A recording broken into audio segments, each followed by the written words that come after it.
Nima Rajan, and this is Forum Daily Week in Review. Alberta Premier Jason Kenney says if U.S. President-elect Joe Biden rescinds a permit for the Keystone XL pipeline expansion, it would kill jobs in both countries and undermine U.S. national security.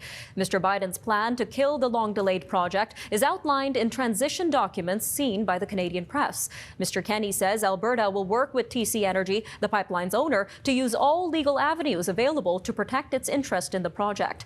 Saskatchewan Premier Scott Moe says his province will continue to use its contacts in Washington to advocate for the pipeline, which he says benefits Canada and the U.S. Canada's Chief Public Health Officer says healthcare resources are being strained as COVID-19 hospitalizations and deaths continue to rise. Dr. Theresa Tam is predicting the upcoming months will be very challenging as local authorities and Canadians work together to bring the infection rates down to a safe trajectory. She is urging Canadians to continue to make efforts to limit the spread during what she called a pivotal moment in the fight against the virus. The leader of the federal Conservatives is pushing back against attempts to link his party to Trump-style politics. Aaron O'Toole says there is, in his words, no place for the far right in the Tories, while accusing the Liberals of dirty tricks. He says the Conservatives are a moderate, pragmatic, mainstream party as old as Confederation that sits squarely in the center of Canadian politics. Mr. O'Toole goes on to say his singular focus is to get Canada's economy back on track. A review of the CBC's license renewal applications enters its second phase today. The virtual hearing, run by Canada's broadcast regulator, began last week with the CBC asking for greater regulatory flexibility as it tries to meet audience needs and makes a bigger push into the digital world. It is asking that the corporation be free of detailed financial reporting obligations around resources put into the online content.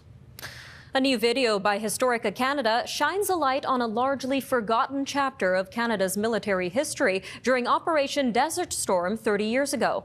That's the massive attack that eventually resulted in U.S.-led forces pushing the Iraqi military out of Kuwait under then-President Saddam Hussein. Canada was one of dozens of countries to condemn Iraq's invasion, with 3 Canadian warships as well as fighter aircraft, security personnel, and medical troops deployed in support of the American coalition that liberated Kuwait. Doctors and seniors advocates say there is an urgent need for staff with dementia training at Canada's care homes to help prevent the spread of COVID-19. Dementia patients have a tendency to wander and a need for social connection, leading them to enter other residents' rooms or common areas. Seniors advocacy group Can Age says it's inhumane to simply lock residents with dementia in their rooms, and there needs to be staff who can intervene when they see residents wandering and redirect them to a safe area. The man known as Canada's rabbi says the countless hours he spent at the bedside of dying people and consoling grieving families during his more than 50-year career has prepared him to face his own mortality. Rabbi Reuven Bolka says he has accepted his recent diagnosis of advanced stage cancer in his pancreas and liver. The 76-year-old Order of Canada recipient says accepting the fact that no one lives forever actually helps people make the most of whatever time they have to improve the lives of others. Vacancies in Calgary's downtown office towers have risen to record levels. The city's empty office space has been linked to overbuilding, and 2 commercial real estate reports released last week show downtown vacancy rates are now the highest in the country and growing. Real estate firm CBRE says a net 32,000 square meters of downtown office space was emptied in the last quarter of 2020, taking the vacancy rate to a record high of 29.5%. BlackBerry says it has resolved its disputes with Facebook after both companies took aim at each other's patents. In 2018, BlackBerry alleged in California court that Facebook and its WhatsApp and Instagram platforms were infringing on 7 of its inventions. Waterloo, Ontario-based BlackBerry accused Facebook and its subsidiaries of using its technology in messaging apps. A BlackBerry spokeswoman says BlackBerry and Facebook have reached a confidential agreement. There may not be any evidence to support the claim Blue Monday is the most depressing day of the year, but experts say the mental health of Canadians is certainly taking a hit from both the winter doldrums and the stress of the ongoing pandemic. A survey last spring suggested 84% of Canadians feel their mental health has gotten worse during the health crisis. The Canadian Mental Health Association says one way to improve your headspace is to get moving, be it a walk outside or a dance break at home. This past week on the Forum Daily, we looked at how Canada's vaccination program has hit a bump in the road, with supply delays being reported across the country. In the meantime, the race against virus mutations continues to accelerate, and we spoke with Dr. Abhishek Raut, Medical Director at Appletree Medical Group, in our weekly TIA Health Medical segment about what comes next. That and more national and international news coming up in our Week in Review. We'll be right back after the break.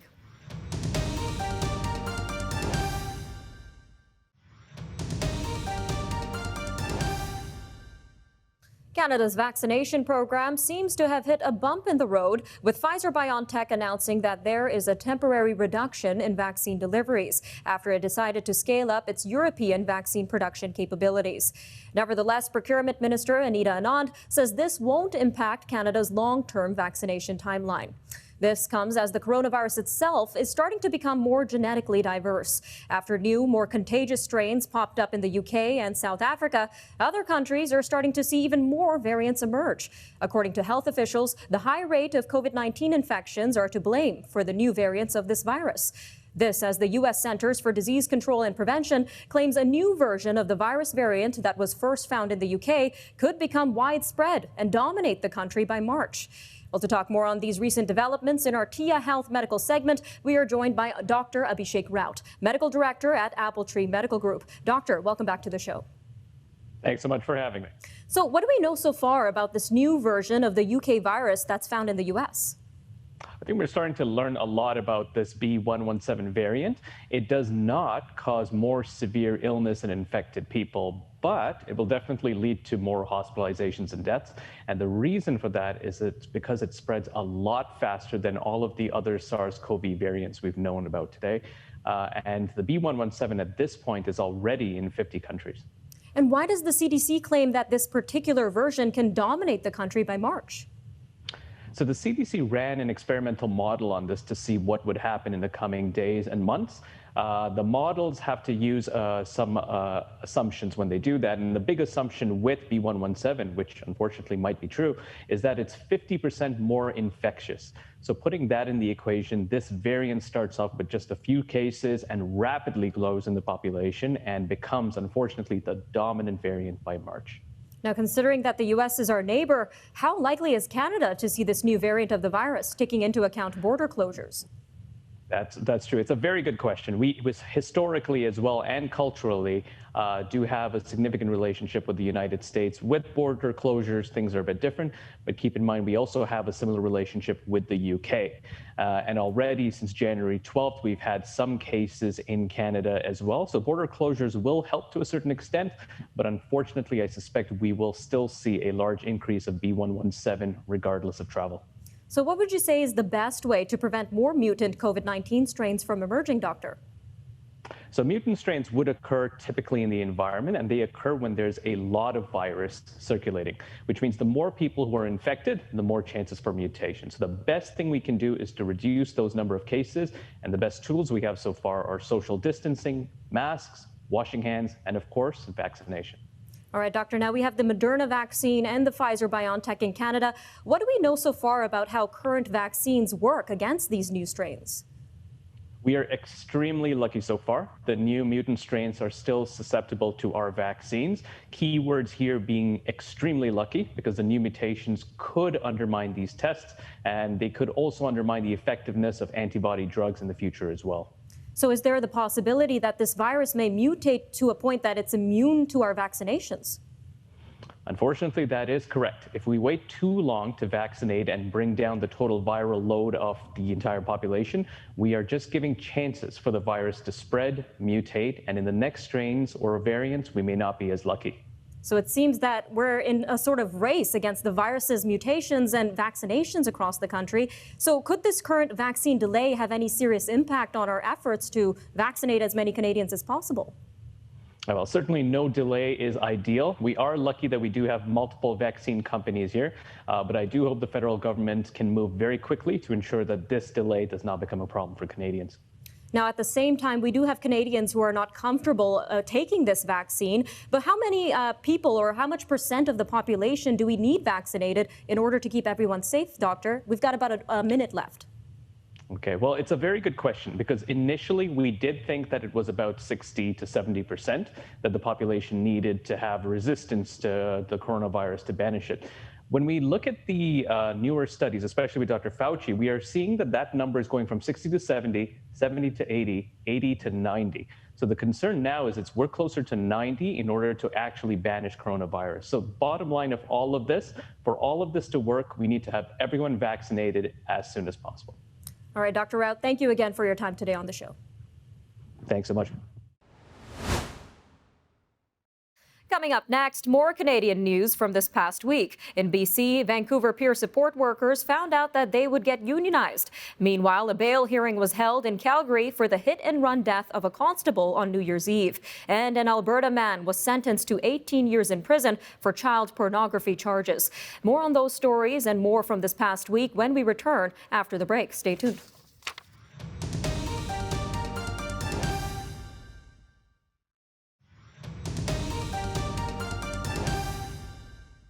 The BC Labour Relations Board is expected to issue official certification this week of the unionization of peer support workers on the front lines of Vancouver's overdose crisis. QP Local 1004 says the workers at the PHS Community Services Society voted 100% in favor of joining the union last March.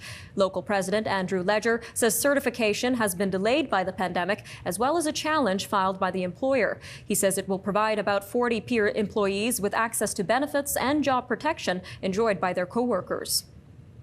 A bail hearing for a teen accused of being behind the wheel in a hit-and-run death of a Calgary police officer picks up today. The 18-year-old, who was 17 at the time of the offense, has been charged with first-degree murder and cannot be named under the Youth Criminal Justice Act. Sergeant Andrew Harnett was hit and dragged on New Year's Eve while attempting to stop an SUV after noticing its plates didn't match its registration.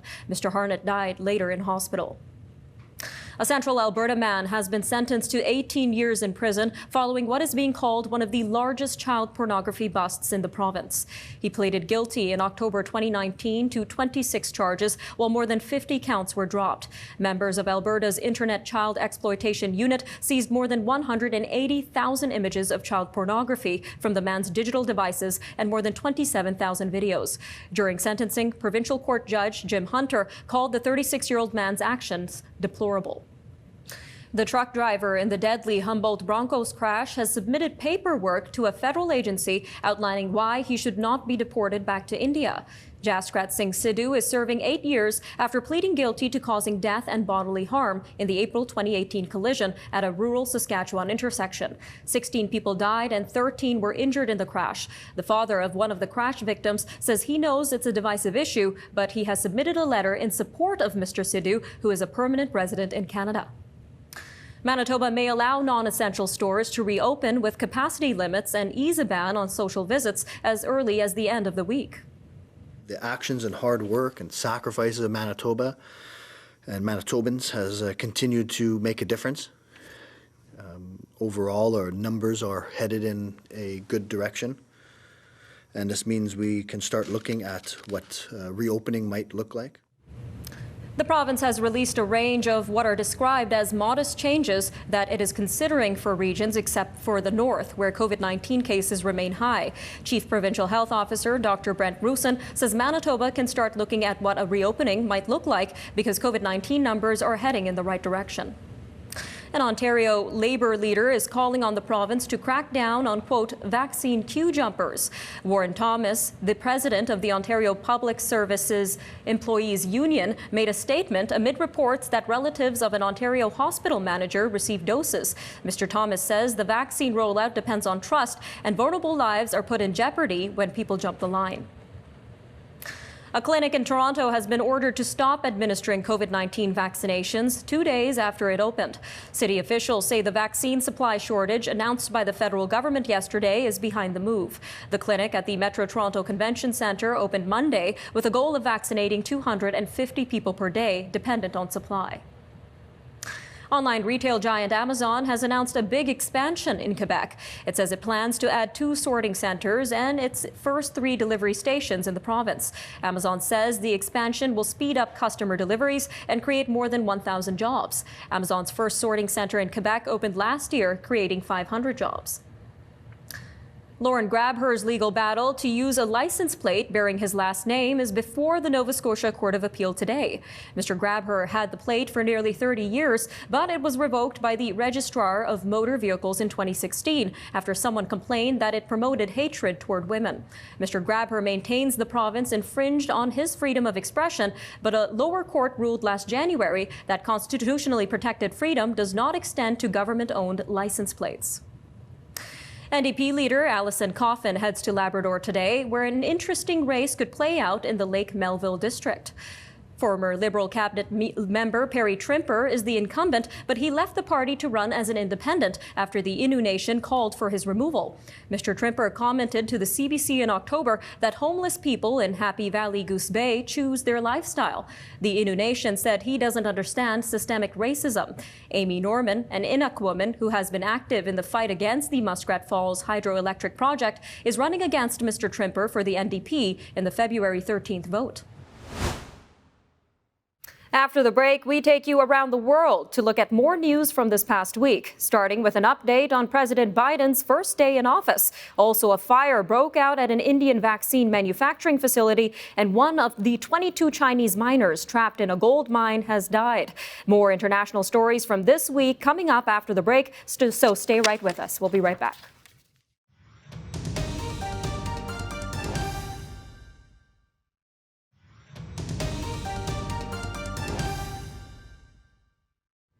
The first day of the Biden administration was a busy one yesterday, with a slew of executive orders issued and 3 new Democratic senators sworn into office.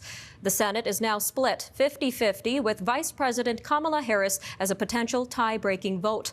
In a first vote, the Senate has confirmed President Joe Biden's nominee for Director of National Intelligence, Avril Haines. As for the executive orders, many focused on undoing his predecessor's hallmark initiatives.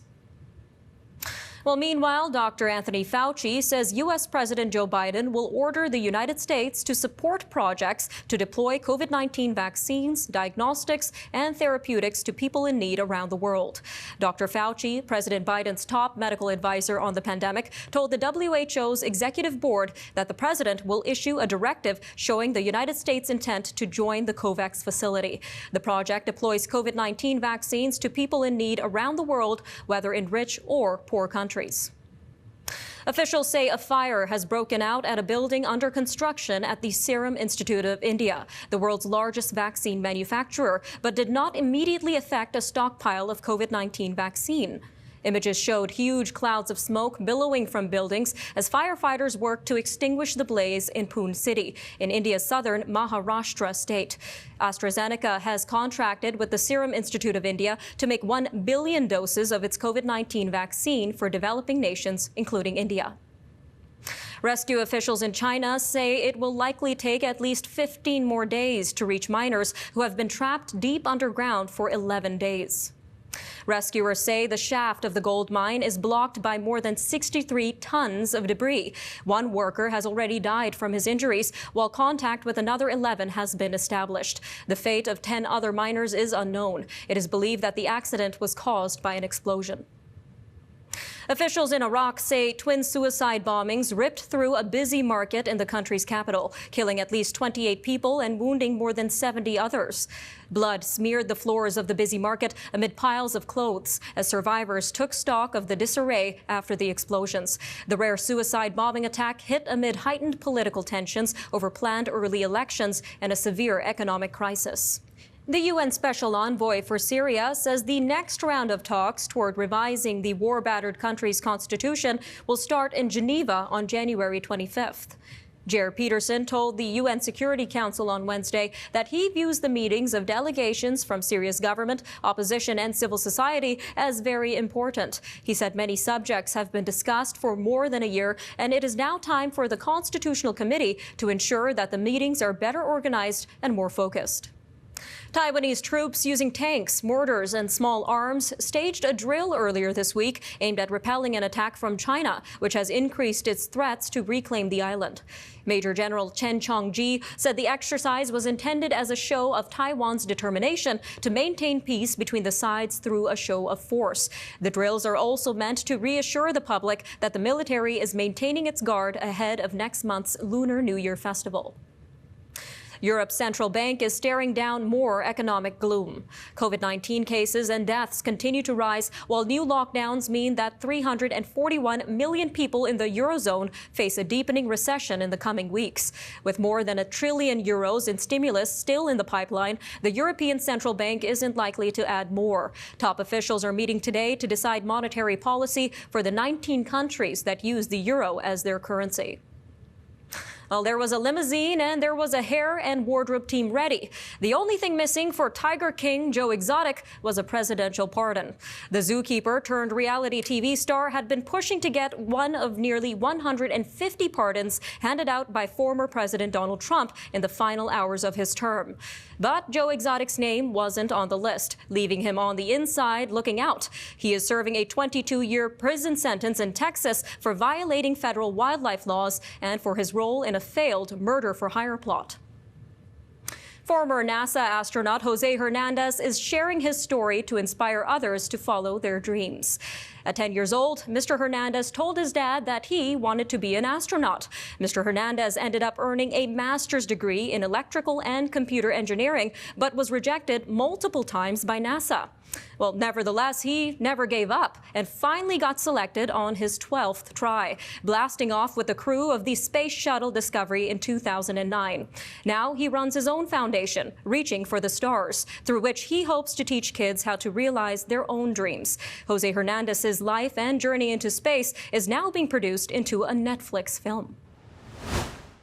All right, I'm Nima Rajan, and that'll do it for Forum Daily Week in Review. Make sure to check us out on social media and follow us on Facebook, Instagram, and Twitter for more updates. See you soon. Have a great weekend.